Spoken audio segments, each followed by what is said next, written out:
Hello friends, स्वागत है आपका हमारे YouTube channel exploring the quality study पर। आज हम क्लास 12th की पॉलिटिकल साइंस का चैप्टर 1 शीत युद्ध के दौर को पढ़ेंगे, जिसमें आपका मोस्ट इंपॉर्टेंट टॉपिक है दो ध्रुवता को चुनौती, गुटनिरपेक्ष आंदोलन। दो ध्रुवता शब्द का अर्थ होता है दो ध्रुव, अर्थात दो सिरे या छोर। अंतर्राष्ट्रीय राजनीति में दो ध्रुवता का मतलब होता है विश्व दो बड़े राजनीतिक खेमों में बट गया। पहला खेमा सोवियत गुट और दूसरा एंग्लो अमेरिकी गुट। एंग्लो अमेरिकी गुट को पहली दुनिया कहा गया और सोवियत गुट को दूसरी दुनिया। तीसरी दुनिया गुटनिरपेक्ष को। शीत युद्ध के कारण पूरा विश्व दो प्रतिद्वंदी गुटों में बट गया। इसी संदर्भ में गुटनिरपेक्षता ने एशिया, अफ्रीका और लातिनी अमेरिका के नव स्वतंत्र देशों को एक तीसरा विकल्प दिया। वह विकल्प था दोनों में से किसी महाशक्ति के गुट में शामिल ना होना। यही सबसे बड़ी चुनौती थी गुटनिरपेक्ष आंदोलन द्वारा दो ध्रुवता को। गुटनिरपेक्ष का अर्थ ही यही होता है कि किसी भी गुट में शामिल ना होना। गुटनिरपेक्ष आंदोलन भले ही औपचारिक रूप से 1961 में अस्तित्व में आया, पर दूसरे विश्व युद्ध के बाद ही इसका आरंभ हो चुका था। 1947 में भारत ने एशियाई राष्ट्रों का एक सम्मेलन आयोजित किया, जिसमें जवाहरलाल नेहरू ने यह घोषणा की, हम एशिया के लोग अपने पैरों पर खड़े होना चाहते हैं और उन सभी का सहयोग चाहते हैं जो हमसे सहयोग करने को तैयार हैं। हम दूसरे का खिलौना बनना नहीं चाहते। यहाँ पर कहा गया है कि हम महाशक्तियों के पिछलग्गू नहीं बनना चाहते। अब हम किसी भी महाशक्ति का गुलाम नहीं बनना चाहते, हम आत्मनिर्भर बनना चाहते हैं। गुटनिरपेक्ष आंदोलन के संदर्भ में 1955 में इंडोनेशिया के राष्ट्रपति श्री सुकार्नो ने बांडुंग में 29 एशियाई और अफ्रीका देशों का सम्मेलन आयोजित किया। यह सम्मेलन गुटनिरपेक्ष आंदोलन से संबंधित था। बेलग्रेड सम्मेलन 1961 गुटनिरपेक्ष राष्ट्रों का पहला शिखर सम्मेलन युगोस्लाविया की राजधानी बेलग्रेड में हुआ। यह 1 से 6 दिसंबर तक आयोजित किया गया। इसमें 25 गुटनिरपेक्ष देश सम्मिलित थे और 3 अन्य देशों के पर्यवेक्षकों ने भाग लिया। अब कोई आपसे पूछे गुटनिरपेक्ष आंदोलन के जन्मदाता कितने थे, तो वो थे भारत, मिस्र और युगोस्लाविया। लेकिन अगर हम बात करें गुटनिरपेक्ष आंदोलन के संस्थापक देश, तो वो थे एमयू बेक। आपको मैं बता दूं कि भारत, मिस्र और युगोस्लाविया ने 1956 में एक सफल बैठक कर ली थी। यह बैठक गुटनिरपेक्ष आंदोलन के संदर्भ में थी। अब इसके संस्थापक देश कौन थे? मिस्र, युगोस्लाविया, भारत, इंडोनेशिया, घाना। आप इसका ले सकते हैं एम से मिस्र, यू से युगोस्लाविया, बी से भारत, आई से इंडोनेशिया, जी से घाना। मिस्र में गमाल अब्दुल नासिर, युगोस्लाविया में मार्शल टिटो, भारत के जवाहरलाल नेहरू, इंडोनेशिया के डॉक्टर सुकार्नो और घाना के श्री एनक्रुमा। 27 सूत्री घोषणा पत्र। इस सम्मेलन में 27 सूत्री घोषणा पत्र को अपनाया गया, जिसमें महाशक्तियों से यह मांग की गई कि आप विश्व में शांति और सुरक्षा बनाए रखें। दूसरा, इन्होंने उपनिवेशवाद के सभी रूपों की निंदा करी और पूर्ण निशस्त्रीकरण का आह्वान किया। एशिया और अफ्रीका के देशों को आमंत्रित किया कि आप गुटनिरपेक्ष आंदोलन में सम्मिलित हो जाएं। गुटनिरपेक्ष आंदोलन को किन बातों से बल मिला, तो वह 3 कारण थे। पहला, शीत युद्ध का प्रसार और सैनिक संधियां, जैसे कि नाटो, सेंटो, सीटो और वार्सा संधि, जिसके कारण शस्त्रों की होड़ से पूरे विश्व में तीसरे महायुद्ध का खतरा पैदा हो रहा था और नव स्वतंत्र देश नहीं चाहते थे कि वह दोबारा उसी जनहानि और धनहानि का शिकार बने। इसीलिए उन्होंने इस प्रकार की संधियों में सम्मिलित ना होने का निर्णय लिया। दूसरे महायुद्ध के बाद एशिया और अफ्रीका में नए स्वतंत्र राष्ट्र का उदय हुआ, जिसमें आर्थिक विकास की चाह ने नए स्वतंत्र राष्ट्रों को इस बात के लिए प्रेरित किया कि वे रूस और अमेरिका दोनों ही महाशक्तियों के साथ अच्छे संबंध बनाए, ताकि उन्हें आर्थिक और तकनीकी सहायता मिले। अगर वो अमेरिका में सम्मिलित होते तो उन्हें सोवियत संघ से खतरा था, अगर वो सोवियत संघ की गुट में सम्मिलित होते तो उन्हें अमेरिका से सम्मिलित खतरा था। इसीलिए उन्होंने दोनों गुटों में सम्मिलित ना होने का निर्णय लिया।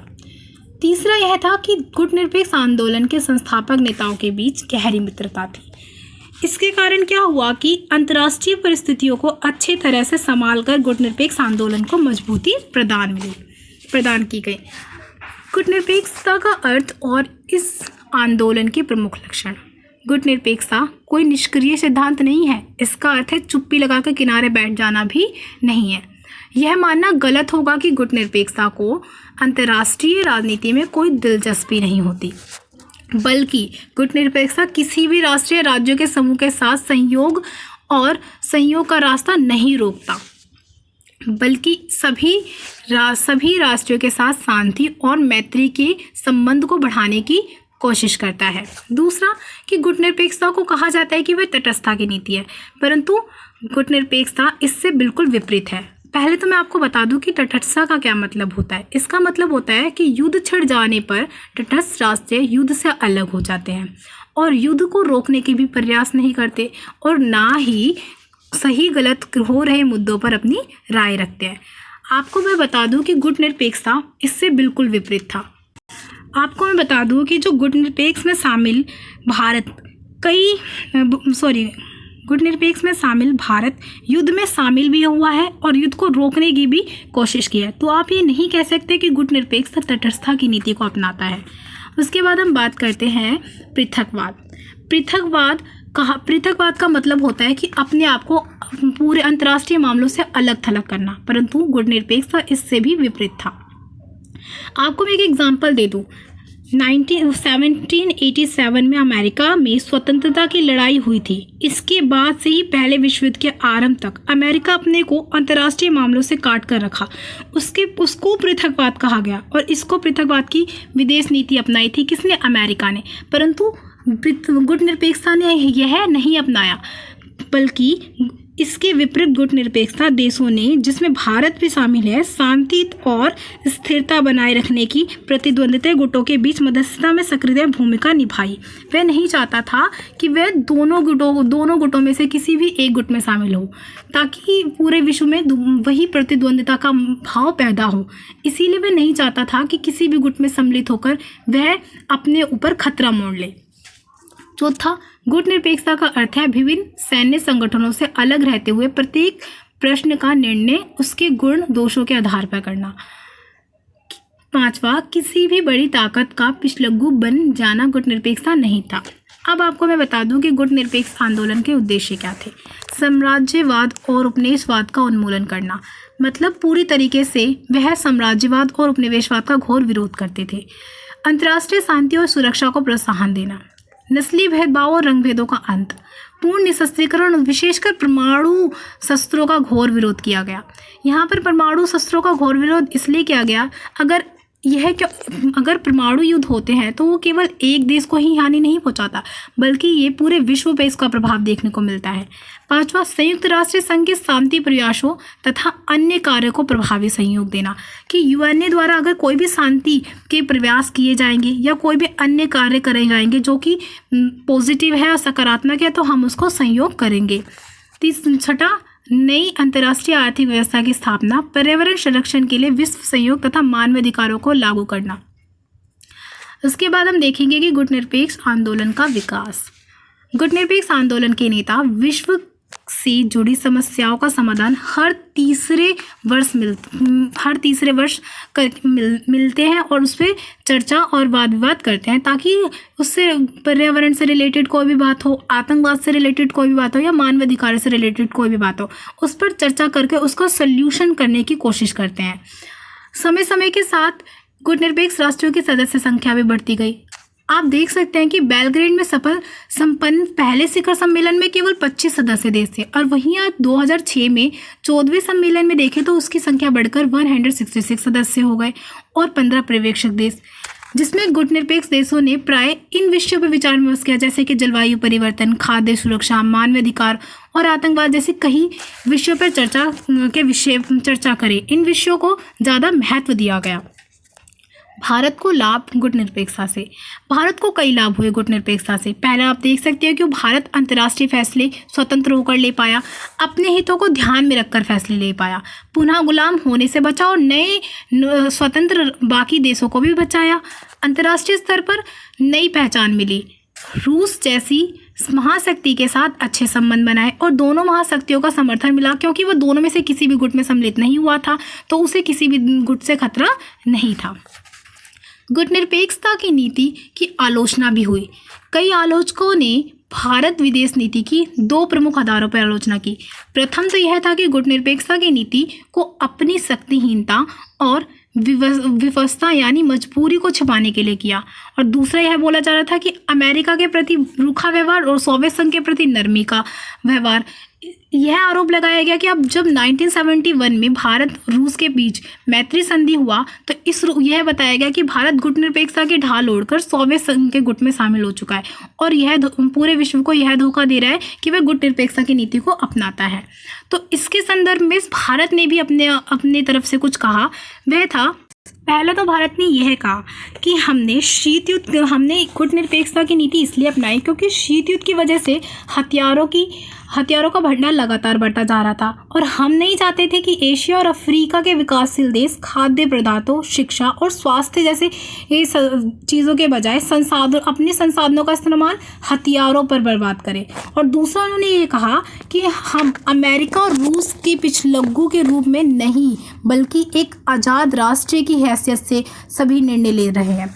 जहाँ तक 1971 की भारत रूस संधि का प्रश्न उठता है, बांग्लादेश संकट के दौरान इस संधि से हमें बड़ा बल मिला। इसने अमेरिका और चीन जैसे देशों को यह चेतावनी दे दी कि भारत के खिलाफ सैनिक कार्रवाई के बारे में 10 बार सोचे। आज हम आणविक युग में के दौर से गुजर रहे हैं। ऐसे में शांति और सह अस्तित्व की नीति ही दुनिया को महाविनाश से बचा सकती है। इसीलिए हमने मैत्री संबंध अपनाया। तो यह तर्क देते हुए भारत ने अपने आप को गुटनिरपेक्षता की आलोचना से बचाया। गुटनिरपेक्ष आंदोलन की गाइज, यहाँ पर आंदोलन नहीं, यहाँ पर प्रासंगिकता होगा। यहाँ पर प्रासंगिकता मैं लिख देती हूँ, मिनट रुक जाइए।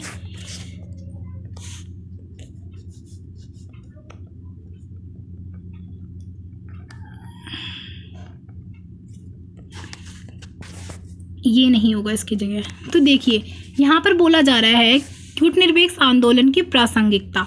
कहा जाता है कि शीत युद्ध तो समाप्त हो गया, क्या सोवियत संघ का विघटन भी हो गया? अब संसार सिर्फ एक ध्रुवीय बच गया। अब प्रश्न ये है, आपको ये सेकंड चैप्टर में पढ़ने को मिलेगा कि सोवियत संघ का विघटन कैसे हुआ और विश्व एक ध्रुवीय कैसे बन गया। तो प्रश्न ये उठता है कि क्या अब गुटनिरपेक्ष आंदोलन की आवश्यकता है? तो इसका उत्तर है, प्रथम यह कि गुटनिरपेक्षता ने गरीब और छोटे देशों को यह सिखाया कि वह बड़े मुल्कों द्वारा मोहरे की तरह इस्तेमाल नहीं किए जा सकते। यदि वे मिलकर रहे तो अमेरिका जैसी महाशक्ति भी उनकी सुनेगी और उनको वो जवाब दे सकते हैं। दूसरा कि वह निशस्त्रीकरण, मानवाधिकार और पर्यावरण जैसे मुद्दे आज भी उतने ही महत्वपूर्ण हैं जितने कि वे उस समय हुआ करते थे। अब गुटनिरपेक्ष आंदोलन की नींव डाली गई। इसी के अतिरिक्त अंतर्राष्ट्रीय आतंकवाद को कुचल देने की भी योजना बनानी पड़ेगी। इसीलिए गुटनिरपेक्ष आंदोलन की आवश्यकता है। तीसरा वह विकल्प दिया गया कि जैसे जैसे शीत युद्ध खत्म हो गई वैसे वैसे गुटनिरपेक्षता की जो नीति थी राजनीति मुद्दों से हटकर आर्थिक मामलों पर जोर देने लगी। इसका आप एग्जाम्पल ले सकते हैं, न्यू इंटरनेशनल इकोनॉमिक ऑर्डर, नई अंतर्राष्ट्रीय व्यवस्था की स्थापना की गई, जिससे आपने इसमें एग्जाम्पल दिया कि जैसे इंटरनेशनल मॉनेटरी फंड, अंतर्राष्ट्रीय मुद्रा कोष और विश्व कोष और विश्व व्यापार जैसी संस्थाओं में पश्चिमी देशों का नियंत्रण है। और कहा कि अगर गुटनिरपेक्षता बनी रहेगी तो हमें एक ऐसा मंच तैयार करना है जहां पर विकासशील देशों के अधिकारों की बात की जाए। चौथा यह बोला गया कि बदलती परिस्थितियों में गुटनिरपेक्षता देशों का ध्यान इस ओर की संयुक्त राष्ट्र संघ की सुरक्षा परिषद में अधिक हो, मतलब जो सुरक्षा परिषद है उसमें अधिक प्रतिनिधित्व हो, ज़्यादा संख्या में नेता जाएं। मतलब कि सुरक्षा परिषद में कितने स्थायी सदस्य हैं? सिर्फ 5 है। इसकी संख्या बढ़े। कौन चाहता था? गुटनिरपेक्षता कि गुटनिरपेक्ष में सम्मिलित देश चाहते थे। अगर ये तभी संभव होगा जब ज़्यादा लोकतांत्रिक और ज़्यादा अधिक प्रतिनिधित्व वाला होगा। अब आपका होमवर्क क्या है कि 16वां शिखर सम्मेलन का मूल विषय क्या था, इसको आपको कमेंट्स में बताना है।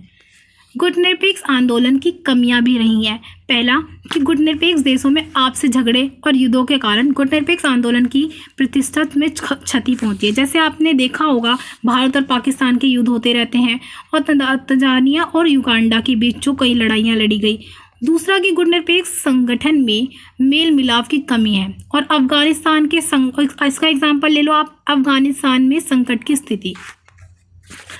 उसके बाद यह है कि गुटनिरपेक्ष देशों के संसाधनों पर सामूहिक अस्तित्व देखने को नहीं मिलता। अगर वह अपने संसाधनों का इस्तेमाल सही से करे तो वह बहुत बड़ी ताकत बन सकते हैं, परंतु इसमें सामूहिक स्वामित्व देखने को नहीं मिलता। यह भी गुटनिरपेक्ष आंदोलन की बहुत बड़ी कमी है। चौथा कि वह गुटनिरपेक्ष देश के को अविकसित और गरीब देश समझा जाता है, परंतु अब भारत हो गया, जैसे ब्राज़ील और दक्षिण अफ्रीका काफ़ी बढ़ चुके हैं। अपनी इसी उन्नति के कारण वह क्या करते हैं, वो पश्चिमी के देशों के उन्नत राष्ट्रों के साथ अपने अच्छे व्यापारिक संबंध बनाना चाहते हैं। तो ये भी एक बड़ी कमी हो सकती है किसकी, गुटनिरपेक्षता की। आपका होमवर्क मैंने दिया था कि नाटो आज भी वार्सो आज भी वर्तमान में है या नहीं। तो कुछ बच्चों ने मतलब कमेंट्स में अच्छे आंसर्स भी दिए हैं। जैसे अब मैं बता दूं कि नाटो को छोड़कर सेंटो और वार्सा अब वर्तमान में नहीं है। नाटो में अब 30 सदस्य हैं। और परमाणु परीक्षण प्रतिबंध संधि 5 अगस्त 1968 में की गई। परमाणु अप्रसार संधि 1 जुलाई 1968। परमाणु परिष्पात प्रतिबंध संधि 1972। आपका होमवर्क है कि गुटनिरपेक्ष आंदोलन के संस्थापक देशों के नाम बताइए और क्या गुटनिरपेक्ष आंदोलन तटस्थ और पृथकवाद की नीति है। और आपको बिल्कुल भी कुछ भी समझ में आए तो प्लीज़ कमेंट्स करें, लाइक करें एंड सब्सक्राइब करें। Thank you guys.